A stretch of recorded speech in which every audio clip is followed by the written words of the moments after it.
CPS వద్దురా OPS ముద్దురా CPS వద్దురా OPS ముద్దురా OPS సాధిద్దాం ఓపీఎస్ సాధిద్దాం. ఈరోజు చందుర్తి మరియు రుద్రంగి కాంప్లెక్స్ సమావేశంలో సిపిఎస్ రద్దు కొరకు సిరిసిల్ల జిల్లా వ్యాప్తంగా సిపిఎస్ ఉద్యోగులు ఉపాధ్యాయులందరూ కూడా సంతకాల సేకరణ చేయడం జరుగుతుంది. మరి కాంగ్రెస్ గవర్నమెంట్ తన ఎన్నికల మేనిఫెస్టోలో సిపిఎస్ రద్దు చేస్తున్నటువంటి హామీ ఇవ్వడం జరిగింది. ఆ ఉద్దేశంతో ఈరోజు గవర్నమెంట్ని రిక్వెస్ట్ చేస్తున్నాము.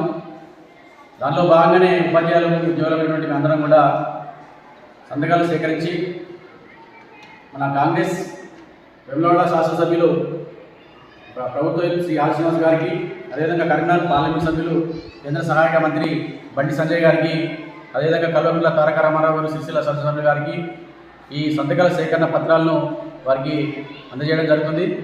మరి భవిష్యత్తులో ఈ కాంగ్రెస్ గవర్నమెంట్ నుంచి ఖచ్చితంగా సిపిఎస్ రద్దు అవుతుందనేటువంటి ఆశాభావాన్ని వ్యక్తం చేస్తున్నాము.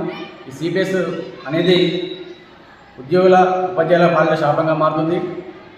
ఎవరైనా ఉద్యోగులు ఉపాధ్యాయులు అకాల మరణం చెందినట్లయితే వారి యొక్క కుటుంబం రోడ్డుపైన పడి వారి యొక్క జీవనం అనేది దుర్భరంగా కొనసాగుతుంది.